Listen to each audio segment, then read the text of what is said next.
Les autorités gabonaises ne sont pas restées les bras croisés après l'incident survenu le 28 avril dernier au terminal pétrolier du Cap Lopez, ici dans la province de l'Ogooué-Maritime.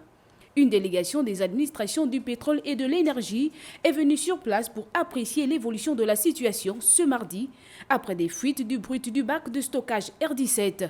Et les nouvelles sont plutôt rassurantes.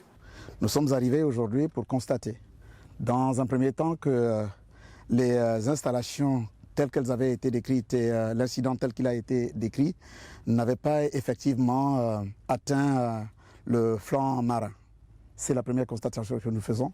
La deuxième, c'est que les hydrocarbures qui se sont échappés du bac ou de la citerne R17 ont été entièrement contenus dans le merlon prévu à cet effet.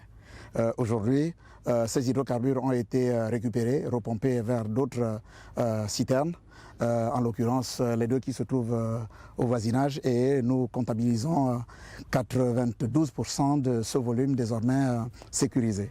Grâce à la participation des différentes administrations directement concernées, à savoir les hydrocarbures, l'environnement et autres, cet incident, qui ne sera plus qu'un lointain souvenir, n'a pas eu d'effet négatif sur l'environnement immédiat du terminal.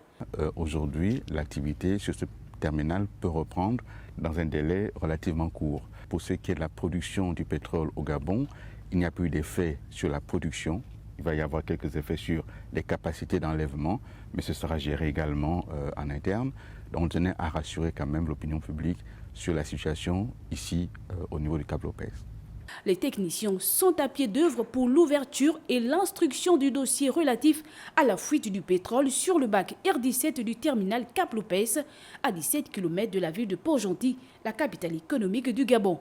Le but étant de sécuriser les installations et parvenir à assurer la pérennité des activités sur ce site.